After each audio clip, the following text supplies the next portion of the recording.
Muy buenas y bienvenidos a un nuevo espacio de Conexión Bruselas del diario.es desde el Parlamento Europeo. En esta ocasión contamos con un debate entre 4 eurodiputados españoles. En primer lugar, Iratxe García, del Partido Socialista, también Pilar del Castillo, del Partido Popular, Ernest Urtasun, de Catalunya en Comú, del Grupo de los Verdes en el Parlamento Europeo, y Javier Nart, de Ciudadanos, del Grupo ALDE, los liberales europeos. Queremos abordar con ellos diferentes cuestiones que tenemos por delante: el Brexit, las próximas elecciones europeas y una cantidad de asuntos que están por encima de la mesa. Entonces, para empezar, con un minuto, empezando con Pilar, me gustaría que nos dijeras cuáles crees que son los principales desafíos en estos momentos para los europeos. Bueno, en el plano más general, porque no vamos a entrar en aspectos concretos de asuntos importantes como el que afecta a la investigación, la innovación, por ejemplo, que está debatiendo ahora y todavía se votará en abril, sino desde la perspectiva más general, yo creo que hay dos. Uno es el Brexit y ver cómo se va a solucionar antes de que haya elecciones. Las interrogantes son todavía muchas. Y por tanto, bueno, que no tendremos oportunidad de verlo con algún detalle en el debate que vamos a tener, pero desde luego Brexit. Y en segundo, las elecciones europeas. Son unas elecciones extraordinariamente importantes porque la Unión Europea en cierto sentido, tiene una cita con su futuro. Siempre lo tiene, pero en este caso todavía en mayor medida, porque hay una serie de redefiniciones que se necesitan.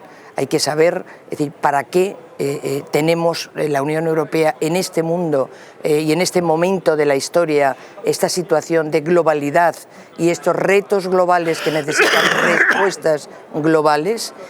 Y eso nos plantea a todos unos nuevos desafíos, y a esos desafíos tenemos que responder ya en esas elecciones y tenemos que debatirlo. Es decir, el futuro de la Unión Europea ahora mismo está, digamos, no digo más en cuestión que nunca, pero sí necesitado de una redefinición que haga que el proyecto vuelva a ser un proyecto con el que se identifiquen la inmensa mayoría de los ciudadanos de la Unión Europea.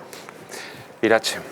Bueno, yo sí que creo, como decía Pilar, que estamos en un momento decisivo. Muchas veces hablamos de esos momentos decisivos, de esos desafíos, de esos retos, pero es que hoy sí que está en nuestras manos decidir qué Europa queremos. Si queremos más y mejor Europa, si queremos una Europa fuerte, si queremos consolidar los valores europeos de la justicia, de la igualdad, de la solidaridad, si queremos una Europa que actúe a nivel mundial con una capacidad de poner encima de la mesa una globalización más justa, y si queremos una Europa que mire de frente a las personas, o si por el contrario realmente el proyecto de Europa está enfermo o está puesto en cuestión. Hay quien pone en cuestión ese proyecto europeo y, por desgracia, desde mi punto de vista, hay fuerzas políticas que hoy están campando a sus anchas en Europa en contra de lo que supone el proyecto europeo, y por lo tanto, posiblemente en los próximos meses y de cara a esas elecciones europeas, está en manos de la ciudadanía decidir si queremos más y mejor Europa o si renunciamos a esa Europa que tanto bien ha hecho en nuestros territorios, en nuestras ciudades y para el proyecto europeo. Nart. Hay un discurso absolutamente ausente. Yo creo que en el Parlamento Europeo tenemos un ombliguismo acrecentado. Miramos cuál es nuestra particular circunstancia en los partidos políticos, pero no contemplamos cuál es el problema. Decir que el problema va a ser, y lo va a ser, el populismo euroescéptico y euronegador, con un grupo muy importante que va a existir, eso es hablar del qué, pero no del por qué. El por qué se llama sociedad de exclusión, la destrucción de las clases medias, el dar respuesta no filosófica, sino material, verdadera, a los problemas de esta sociedad de exclusión que ha ido progresivamente destruyendo lo que es la base fundamental, el núcleo fundamental de la democracia, que es el consenso social. En el momento en que se produce una concentración de beneficios en el punto más alto de la sociedad, que se va destruyendo la seguridad de las clases medias, que los hijos saben que vivirán peor que los padres, cosa que no ha sucedido desde el final de la Segunda Guerra Mundial, nos podemos dedicar a hablar de filosofía y de estructura política, que yo llamo superestructura política, pero no de la estructura social, que es lo esencial. Y en este Parlamento deberíamos hablar más de cuáles son los problemas de la sociedad de exclusión y menos del protagonismo de los políticos. Ernest. Bueno, yo creo que el final de la legislatura me gustaría destacar algunas cosas que están encima de la mesa. Evidentemente el Brexit va a jugar un papel central de aquí a mayo, si se resuelve, si no se resuelve. Y luego hay algunas cosas que yo creo que vamos a intentar llegar lo mejor posible, o deberíamos intentar llegar lo mejor posible a las elecciones de mayo. Una es el desarrollo del pilar social europeo, que me parece fundamental, pero que hasta ahora se ha concretado muy poquita cosa. Lo otro es la cuestión refugio y migración. Quiero recordar que seguimos teniendo la reforma del sistema de refugio totalmente bloqueada en el Consejo. Soy bastante pesimista en que podamos desbloquear esto de aquí a final de la legislatura, pero es otra de las cuestiones que me parecen centrales. Y luego está todo el paquete de perspectivas financieras, reforma de la zona euro, que es otro de los paquetes esenciales de lo que tenemos que hacer a final de esta legislatura, ¿no? Entonces, a mí esos me parecen retos centrales de estos próximos 3-4 meses. Luego, de cara a la próxima legislatura, yo creo que hay que entender que en este Parlamento, en la próxima legislatura, se va a producir una cosa muy novedosa, que es que a lo largo de todos estos años de construcción europea, la gran coalición de socialistas y populares siempre ha sumado en este Parlamento Europeo. Por primera vez en la historia esto no parece tan claro ya. Entonces vamos a ir a un Parlamento Europeo mucho más atomizado, donde la construcción de mayorías va a ser mucho más complicada, ¿no? Y yo creo que aquí, por lo menos desde nuestra perspectiva, el gran reto es que en esa nueva configuración de una nueva mayoría en el Parlamento Europeo pese menos la extrema derecha, esté menos en el juego político la extrema derecha, que, ojo, quiere estar. La extrema derecha no quiere destruir las instituciones europeas, quiere estar en el juego y asaltar su sistema institucional para darle una determinada dirección. ¿Qué peso tiene eso o qué peso podemos tener? Pues formaciones que queremos trasladar un cierto malestar ciudadano que existe, pero en clave proeuropea, en clave social y democrática, ¿no? Y aquí yo creo que es el papel que nosotros pues queremos jugar, ¿no? Muy bien, bueno, hemos hablado de diversas cosas que tenemos todos en la cabeza. Se habla de que es un momento en el que está en cuestión la Unión Europea, pero cuestionar la Unión Europea es cuestionar el europeísmo. Quiero decir, ¿hasta qué punto muchas veces se vincula europeísmo con las instituciones tal y como están? ¿Es reformable estas instituciones para responder a lo que comentabais algunos de nosotros, de dar respuesta a los ciudadanos? Esa extrema derecha efectivamente va a querer jugar, y en ese juego al final va a depender el presidente de la Comisión, el presidente del Parlamento, el presidente del Consejo, incluso puede tener que ver el presidente del Banco Central Europeo. Quiero decir, ¿qué puede pasar? Sí, yo creo que la responsabilidad es de muchos. La responsabilidad, por ejemplo, es también de los Estados miembros de la Unión Europea. Muchas veces desde aquí, desde este Parlamento y desde luego también de la Comisión, se proponen una serie de reformas en las que luego la resistencia la encontramos en los gobiernos de los Estados miembros, y no solamente en los Estados que hay gobiernos con un carácter más populista de derechas e incluso populista de izquierdas, donde la síntesis perfecta la encontramos en Italia, que hay esa conjunción de las dos posiciones radicales a izquierda y a derecha. Muchas veces lo encontramos ahí. Por eso, cuando hablamos de todos estos problemas, tú abordabas el fondo de la cuestión, que en muy buena parte está ligado, yo estoy de acuerdo en lo que tú decías, es cuestión de mucho. Es decir, que hay que también hacer una llamada, una alerta, poner sobre la mesa siempre que es muy importante que los Estados miembros, los gobiernos, los partidos de cada uno de los países que conforman la Unión Europea jueguen ese papel, porque si no, solo el Parlamento o solo la Comisión, o incluso Parlamento y Comisión, no podrán ir adelante. A mi modo de ver, lo que es fundamental es que la Unión Europea responda de manera eficiente a necesidades que tienen los países, que tienen los ciudadanos de cada uno de esos países de cara a su futuro, de cara a conseguir más cuotas de bienestar, mejores niveles de empleo, mayor posibilidad de desarrollo de sus economías en todos los ámbitos, de su investigación, de su educación y un largo etcétera. Y por tanto la Unión Europea tiene que ser eficiente a la hora de resolver esos problemas, de buscar soluciones. Pero no hay que olvidar que muchas de esas respuestas están en los propios Estados miembros. Como decía, ¿Qué tiene que hacer la Unión Europea? Focalizarse allí donde estamos ante unos desafíos tan globales que solo pueden ser abordados con respuestas globales y, por tanto, hace falta que estemos en la Unión Europea todos unidos en la búsqueda de esas respuestas. Por ejemplo, los temas relacionados con la seguridad y la defensa, los temas relacionados con las políticas migratorias, los temas relacionados con el cambio climático, los temas relacionados con unos niveles de estabilidad del euro que conllevan otra serie de decisiones, y los temas que son decisivos relacionados con la transformación digital extraordinaria que está conociendo la humanidad y que está conociendo la Unión Europea, y que nos lleva a unos desafíos y a unas problemáticas totalmente nuevas. En materia de privacidad, en materia de conectividad, estamos en la época donde la inteligencia artificial, la biotecnología, etcétera, etcétera, están ya en marcha, y nosotros no podemos, tenemos que estar alerta y tenemos que estar pensando en ese tipo de soluciones necesarias desde ya. Y esto es fundamental, no solamente lo que he dicho de la revolución digital, sino todos los anteriores. Grandes desafíos, grandes respuestas, la Unión Europea es imprescindible. Yo es que creo que es compatible. A la pregunta que nos planteabas, ¿es compatible tener una actitud crítica con respecto a determinadas políticas que se han llevado en Europa con defender una posición europeísta? Es distinto eso a tener una posición ideológica clara en contra del proyecto de la Unión Europea. Yo creo menos o hago daño a la Unión Europea si critico cómo funcionaron las políticas de austeridad de cara a la ciudadanía. Creo que no.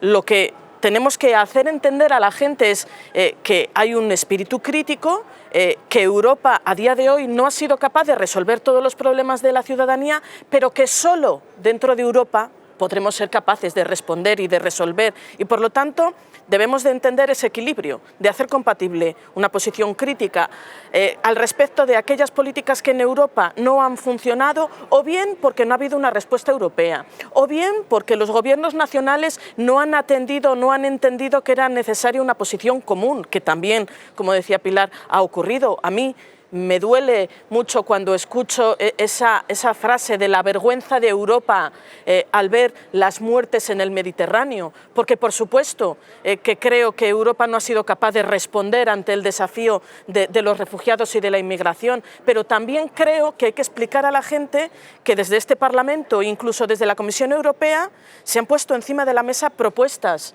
comunes de cómo responder, y que han sido los gobiernos nacionales en algunos casos los que han incumplido los compromisos que adquirieron en el nivel europeo. Por lo tanto, hagamos compatible y hablemos de esa Europa que por supuesto necesita cambiar, que necesitamos poner encima de la mesa nuevos instrumentos en materia de refugio e inmigración, en materia de reforma del euro, en un pilar social fuerte, en políticas de igualdad entre hombres y mujeres que también Europa tiene que responder, y hagamos entender a la ciudadanía que los problemas que tenemos hoy solo se pueden resolver dentro de Europa, con más pero también con mejor Europa. Y yo creo que ese es el debate que debemos de plantear frente a quienes no creen en Europa, frente a quienes quieren destruir el proyecto europeo, frente a quienes no entienden que los valores europeos son los que deben de hacer ser el referente de nuestro trabajo diario, ¿no?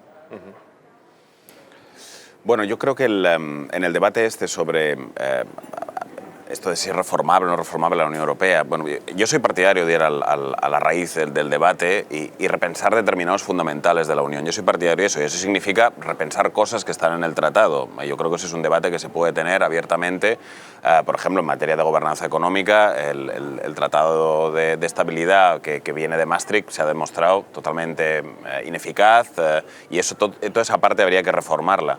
Ahora bien, estamos en disposición de abrir el melón de los tratados en el próximo mandato. mandato, yo creo que, siendo sinceros, creo que mayorías para eso va a ser muy difícil. Entonces, ¿esperamos al día D de la reforma de los tratados para intentar hacer avances o intentamos hacer cosas dentro del marco jurídico actual? Yo soy partidario de esta segunda opción. Creo que incluso dentro de un marco jurídico muy imperfecto y muy criticable se pueden hacer muchas cosas, ¿no?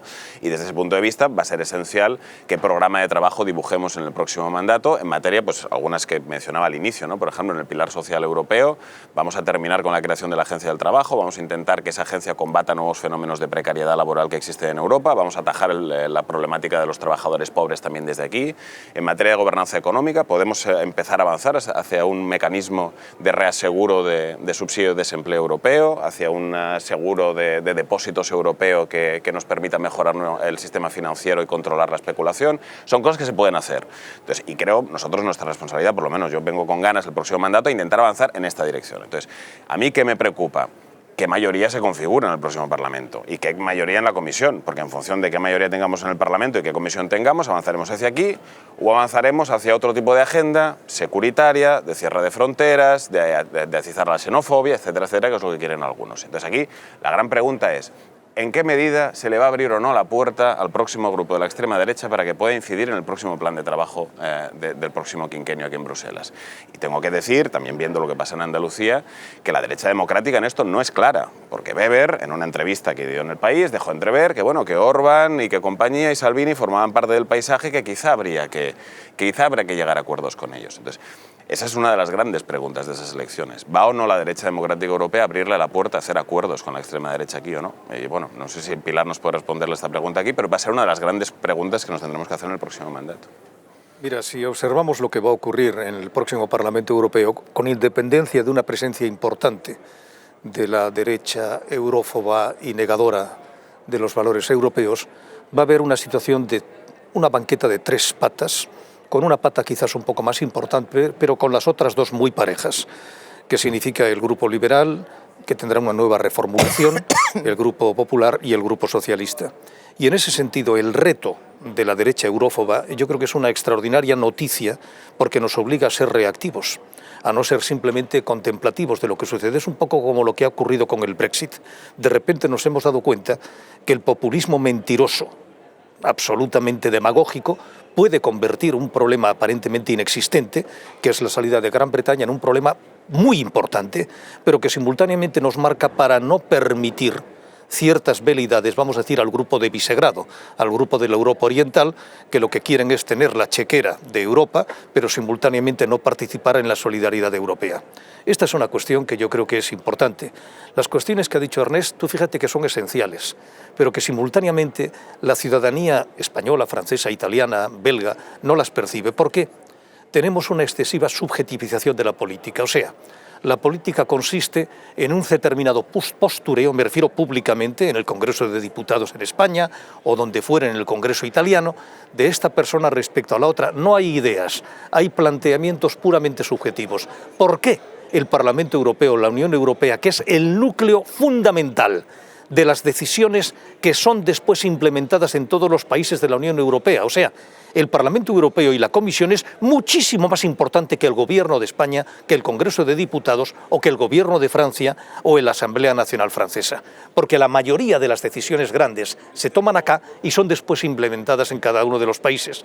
Porque lo que no se percibe en los diferentes países de la Unión Europea es la importancia objetiva y nos quedamos en la apariencia y en lo subjetivo, lo que puede significar el espectáculo parlamentario, cosa que a mí me produce un aburrimiento infinito. Y eso yo creo que es decisivo. Primero, que vamos a tener una comprensión entre los grupos esenciales, vamos a llamar entre los grupos constitucionales, que en España sería el Partido Popular, el Partido Socialista, Ciudadanos, y que aquí son estos tres grupos, y evidentemente la participación de Verdes. Lo que dice Ernest, yo generalmente estoy de acuerdo con él, generalmente en casi todas las cosas. Esto es muy importante, y eso va a significar un núcleo duro esencial para mantener los valores de la Unión Europea, y te termino. Cuando uno viaja por el mundo, desde un planteamiento, yo te diría en ciertas ocasiones, un tanto patológico de autoflagelo, tú cuando escuchas en África, en Asia, en América o incluso en Oceanía, y te hablan con una admiración descomunal de que en un lugar del mundo uno pueda ser nacional finlandés, pero pueda tener la misma moneda, los mismos derechos que un portugués, que exista un mercado desde Australia a Singapur sin barreras de ninguna clase, cosa que no existe en el mundo. Somos los beneficiarios del espacio de libertades y de seguridad y de bienestar mejor y mayor que existe en el mundo. Entonces, eso hay que acrecentarlo. Lo que no podemos hacer es esa cosa tan española que es escupir sobre nosotros mismos. Sí, a mí me gustaría decir dos cosas muy breves antes de pasar a la siguiente ronda. Una, ya que Ernest ha hecho una cuñita sobre el tema de la derecha democrática y de su posible ambigüedad. Yo creo que esto es cuña publicitaria, francamente, desde tu perspectiva, pero no es así. Quiero decir que no hay ninguna duda, el europeísmo del centro-derecha europeo yo creo que está en la cuna, en el origen de la propia fundación de la Unión Europea, y ahí no hay ninguna mácula de ningún tipo. Hay radicalismos, no olvidemos los de izquierda también. Sí. No olvidemos solo, hablemos solo de los euroescépticos o de la derecha radical o la ultraderecha, porque hay igualmente mucho situado en la izquierda. Pero en fin, más allá de eso, yo creo que efectivamente al final, confío y entiendo que puede ser bastante real el que haya pues un núcleo, en la línea de lo que decía Javier Nart, compuesto como ahora pues por populares europeos, por socialistas y por liberales, quizá con variaciones alguna en su peso, en un sentido o en otro, pero básicamente que constituyan pues el pilar central del Parlamento Europeo. Y luego insisto mucho en que lo importante es que se perciba la razón de existir de la Unión Europea. Y yo creo que hoy la Unión Europea es más necesaria que nunca, más necesaria que nunca. Si no hubiera existido, porque después de la Segunda Guerra Mundial no se hubiera hecho ese esfuerzo por razones de paz, pero no solamente luego por razones de paz, sino de desarrollo de un espacio común a efectos de libertades y a efectos de movilidad y a efectos de circulación de bienes y servicios, de economía, etcétera, en el mercado único. Si no se hubiera hecho entonces, ahora sería imprescindible, porque insisto, los problemas globales necesitan de respuestas globales de unidades grandes. Estados Unidos es una unidad demográfica, política, económica muy amplia, con mucha capacidad por su propio volumen. China lo mismo, Japón lo mismo, etc. Los países europeos solos, desde el más grande, que es Alemania, aquellos que tienen 1 millón y medio solamente de personas, siendo grandes países de población, al final no podrían en ningún caso afrontar muchísimos de esos problemas, muchísimos de esos nuevos problemas en la línea de lo que he mencionado antes. Y ahí es donde hay que insistir y hay que darle esa nueva redimensión y esa nueva comprensión de que no los países, no los estados, no tal, sino cada una de las personas, el futuro de cada uno de los ciudadanos de la Unión Europea necesita de ese espacio para que podamos actuar juntos, para que juntos persigamos la mejor posición que beneficie a cada una de las personas que componen este gran espacio que es la Unión Europea. Pero mejor para eso también el ciudadano necesita saber que cuenta, es decir, que tiene una participación en los procesos o que hay una profundización democrática, a lo mejor, no sé, en asuntos políticos o económicos, no sé, que al final vota cada 5 años al Parlamento Europeo que no tiene capacidad legislativa, sino colegislativa. Efectivamente, o sea, no sé. Es que primero hace falta muchísima pedagogía, yo creo, y por desgracia pues no estamos en un momento donde tengamos capacidad y tiempo de explicar cosas y de que te escuchen. Algunas veces intentamos explicar, otra cosa ya es que te escuchen, ¿no? El proyecto de Europa es algo complejo. Que no es fácil de entender muchas veces el por qué. Por ejemplo, la gente te dice muchas veces, es que desde que empezáis a decidir una cosa hasta que que termináis pasan años, y es cierto. Y claro, eso de cara a la percepción de la gente, pues seguramente estén pensando que somos todos aquí una panda de incapaces, ¿no?, de tardar tanto tiempo, pero cuando se explica el porqué, cuando se explican los procedimientos, el que hay que entender que la diversidad y la diferencia, desde mi punto de vista, es algo muy positivo, pero también es algo que exige que llegar a acuerdos necesita su tiempo, el debate, el entenderse, la negociación, qué supone una negociación, por qué yo renuncio a esto, pero el otro renuncia a lo otro para que tengamos algo. Es decir, yo creo que el proyecto europeo exige de una pedagogía importante y en ese sentido, pues por supuesto que los partidos políticos tendremos una responsabilidad importante en ello, ¿no?, en que seamos capaces de hablar más en nuestras agendas diarias del proyecto de Europa, pero creo también que es una responsabilidad compartida, que los medios de comunicación también tengáis apartados y tengáis en vuestra agenda el tema europeo, es fundamental, porque solo con el esfuerzo nuestro de las instituciones, del Parlamento, de los partidos políticos y por supuesto de los medios de comunicación, conseguiremos acercar un poquito más el proyecto de Europa, ¿no?, que la gente entienda qué es Europa, que cuando se pregunte a un joven qué supone que nuestro país esté en la Unión Europea, pues pueda hablar no solo del proyecto Erasmus, sino que también hable de lo que ha sido la decisión de finalizar con el roaming, o que pueda hablar de lo que han supuesto los fondos de cohesión para que en nuestros pueblos haya infraestructuras educativas. Es decir, que seamos capaces de hablar más de lo positivo que ha supuesto Europa en nuestras vidas diarias, ¿no? Y ese posiblemente es un ejercicio pendiente que tenemos todos y que debemos de hacer también una autocrítica y entender que solo a través de esta pedagogía y de la explicación podemos hacer que la gente, que la ciudadanía sienta a Europa como un proyecto mucho más cercano de lo que siente hoy que es, ¿no? Mira, cuando Felipe González y Fernando Morán con Marín empujaron e hicieron entrar en España en la Unión Europea, eso produjo una revolución tan descomunal que la gente que hoy vive en España no la percibe. Yo sí, porque estaba entonces, quizás porque al tener los años que tengo, pues uno percibe el tránsito de las cosas, ¿no? Pero cuando tú llegas a España y tienes las autopistas que tienes, y tienes los servicios que tienes, y tienes los hospitales que tienes, y tienes las infraestructuras que se poseen, las das por existentes. Oye, yo recuerdo, y te hablo de mi infancia, cuando los niños en Galicia iban descalzos en las anteiglesias en Galicia. Mi padre era notario allá. No te estoy hablando de la Baja Edad Media, te estoy hablando de 1950, que en el tránsito de la historia tampoco es tantísimo tiempo. Estamos acostumbrados a que lo que tenemos lo hemos tenido siempre, y no es verdad. No es verdad. Otra cuestión es la siguiente. ¿Por qué nos parece mucho más importante las contradicciones que puedan ver en el Ayuntamiento de Soria o de Barcelona o de Madrid entre concejales a lo que ocurre en el Parlamento Europeo, cuando esto es el núcleo fundamental de las decisiones que después se presentan en cualquier país de la Unión Europea?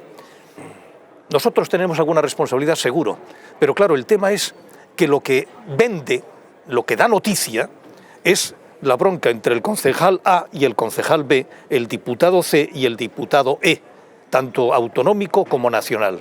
Y eso es puramente anecdótico. En consecuencia, cuando nos encontramos con que la noticia significa la noticia en venta y no la noticia en esencia, quizás lo que yo estoy pidiendo es más bien un tema más filosófico que práctico, porque en último término, una sociedad comercial, lo que importa es lo que vendes y no la calidad del producto. Pero realmente lo fundamental se produce en Bruselas, no en Madrid, ni en Barcelona, ni en Toledo, en la Junta de Castilla-La Mancha. Se produce aquí. Y esta es la noticia esencial, acá.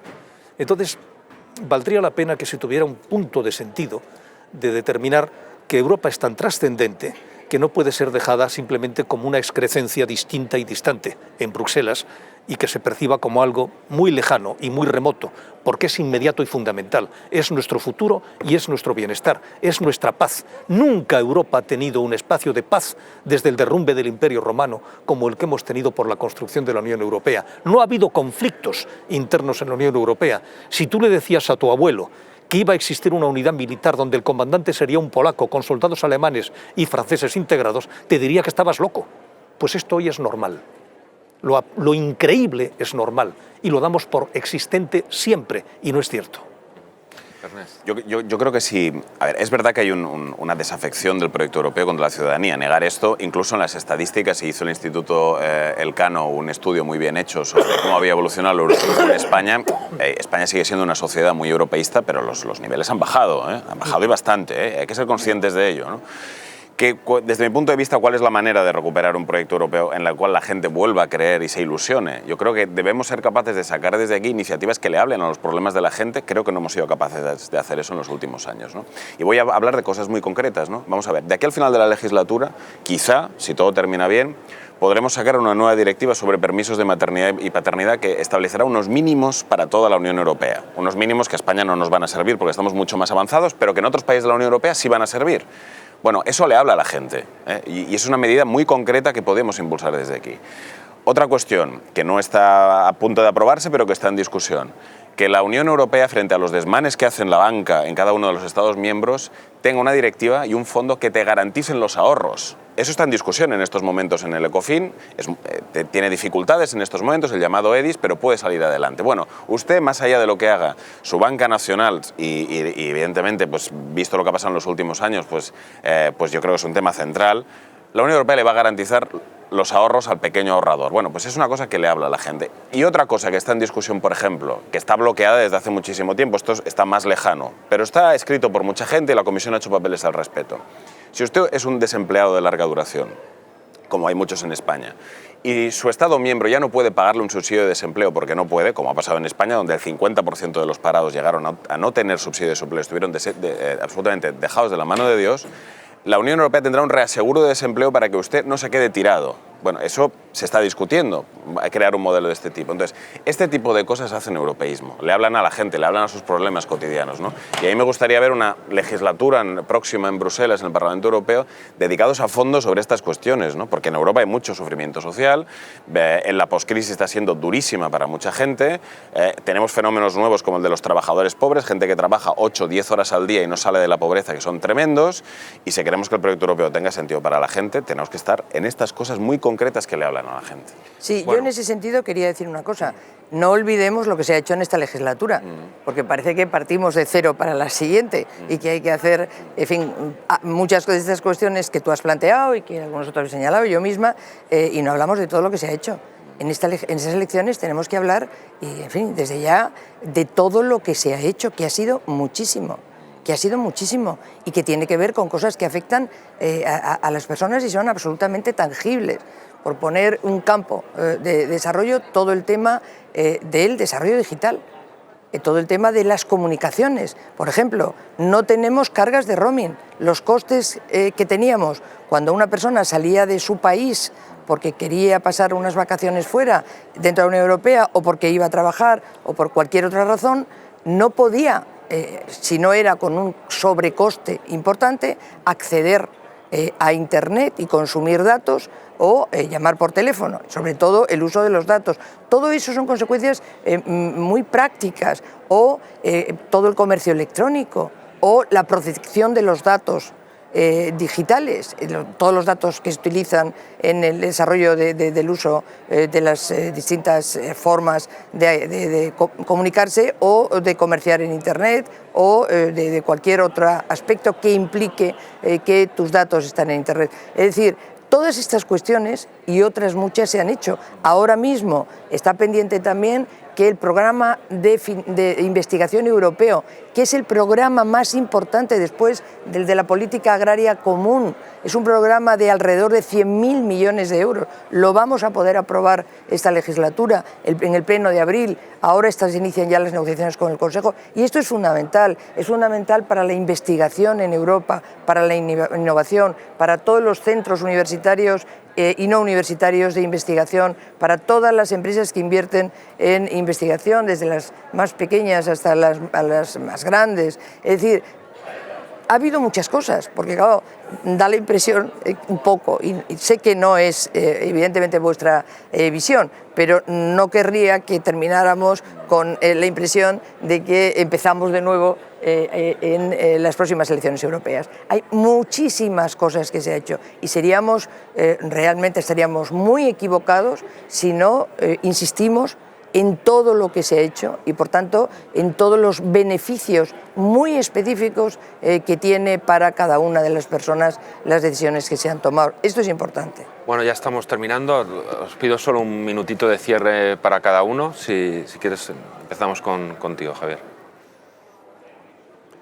Cualquier crisis es una oportunidad y estamos ante una crisis institucional por la salida de Gran Bretaña y una crisis interna, social, como consecuencia de la emergencia del populismo, en el que estoy de acuerdo contigo. Parece que el populismo únicamente es de extrema derecha, caramba, ¿y la extrema izquierda qué?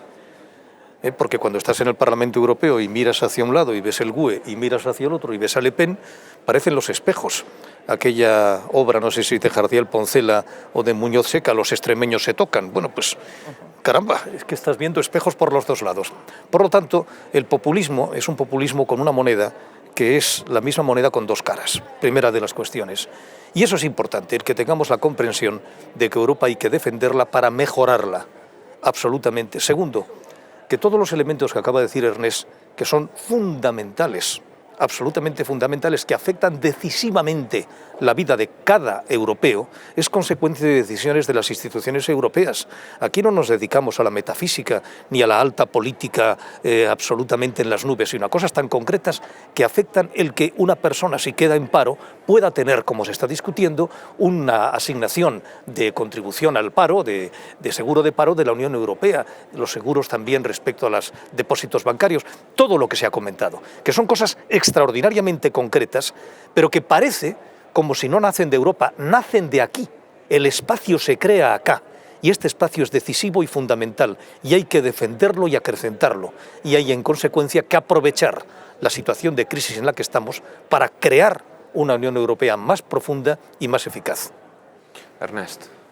Bueno, yo creo que hay que dar la batalla para que las instituciones europeas no sean asaltadas por una nueva agenda ultrarreaccionaria. A mí eso, francamente, es lo que me preocupa. Me preocupa que con los gobiernos húngaro, polaco y otros en estos momentos, con algunos gobiernos donde la derecha ha permitido coaliciones con la extrema derecha, ¿no? como en Austria, por ejemplo. Venimos de una presidencia semestral, ahora la austríaca, donde había extrema derecha en el gobierno, cosa que no había ocurrido nunca, ¿no? Y a mí me preocupa que en el Consejo tengamos estos gobiernos y aquí alguien en el Parlamento llega a la conclusión de que lo mejor es pivotar la próxima legislatura sobre la base de, bueno, en el Consejo ya existe la extrema derecha, vamos a acordar cosas con ellos, y la contraparte aquí también es una agenda compartida con la extrema derecha, ¿no? Me preocupa eso, porque la extrema derecha en el fondo precisamente es lo que quiere, ¿no? La extrema derecha no quiere destruir la Unión. ¿Qué quiere? Pues que la agenda securitaria en inmigración esté en el primer plano. Quiere, por ejemplo, que la Comisión deje de abrir procedimientos de infracción contra Polonia cada vez que hacen una ley controlando los tribunales, y quieren, por ejemplo, este tipo de cosas, ¿no? Y me preocupa que podamos ir ahí. Entonces, ¿cuál es nuestra voluntad?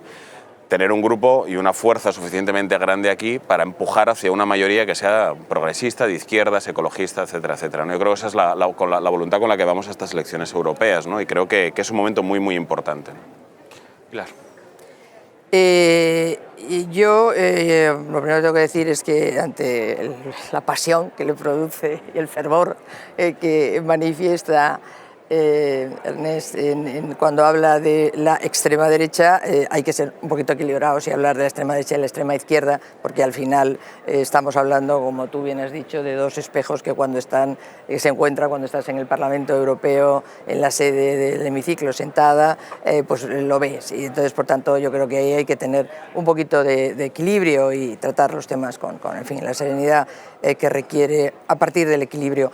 Yo creo que de cara a las siguientes elecciones lo que tenemos que explicar, y lo tenemos que explicar sobre todo en nuestros países, porque ni tú vas a ir a Hungría, ni tú vas a ir a Italia, ni yo voy a ir a otro país que haya esa presencia de la extrema izquierda o de la extrema derecha, y lo que tenemos que hacer es explicarlo básicamente en España.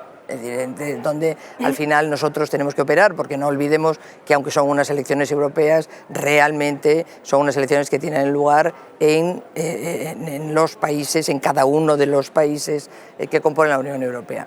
Y en ese sentido, mi visión de cara a las siguientes elecciones es, por un lado, explicar lo que se ha hecho y los pasos que se han dado. Yo insisto mucho en esto, porque si solo hablamos del futuro, parece que partimos de cero y decimos, bueno, no, a partir de ahora, oye, nos vamos a dedicar a que la Unión Europea tenga un sentido, a que se aborden los problemas de los ciudadanos. No, es que se ha caminado mucho.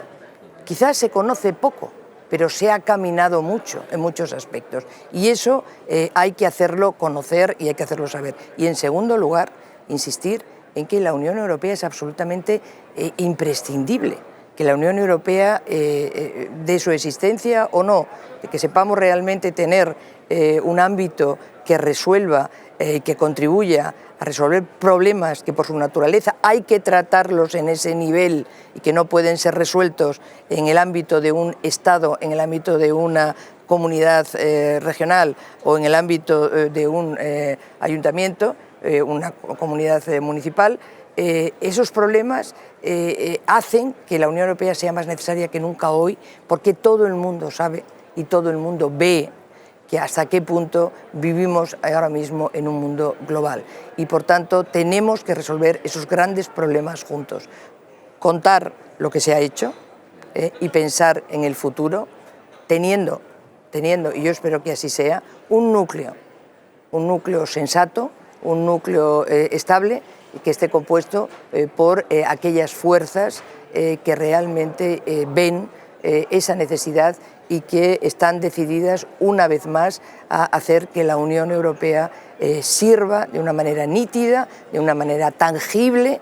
Importante tocar para qué vale la Unión Europea, importante saber, importante tener la conciencia, porque si no se nos iría todo el tiempo en palabrería, ¿no? Y yo espero que haya ese núcleo central que dé esa estabilidad una vez más a este Parlamento. Iratxe, para terminar. Bueno, pues yo comparto la preocupación de Ernest con respecto a la extrema derecha, porque es la extrema derecha la que está planteando que los ciudadanos nos convirtamos en policías por la calle para que se expulse a los inmigrantes ilegales. Porque es la extrema derecha la que está planteando que tienen que desaparecer las leyes que protegen a las mujeres que son víctimas de violencia de género. Porque es la extrema derecha la que plantea que se eliminen los instrumentos y las políticas dirigidas a la igualdad de la ciudadanía con independencia de su orientación sexual. Y como esa es la extrema derecha que hoy estamos viendo en Europa y por supuesto en España, y como esos planteamientos son totalmente lo contrario a la defensa de los valores europeos, por esa razón creo que tenemos que ser capaces de defender ideológicamente un proyecto europeo que sea capaz de defender esos valores tradicionales de la justicia, de la solidaridad, de la igualdad, que seamos capaces de defender una Europa que aprovecha el crecimiento económico en una traducción a que ese crecimiento económico también repercuta en mejorar la vida de las personas, para que seamos capaces de eliminar las desigualdades sociales, para que avancemos realmente en un proyecto que en estos momentos la ciudadanía está esperando de nosotros, ¿no? Y es una Europa más de las personas. Por esa razón creo que es indispensable y que es fundamental avanzar en más Europa y en mejor Europa. Muy bien, muchas gracias. Gracias Javier, gracias Ernest. Gracias. Gracias Pilar, gracias Iratxe. Y aquí terminamos por hoy y hasta la próxima. Muchas gracias. Gracias. Gracias. Gracias. Gracias.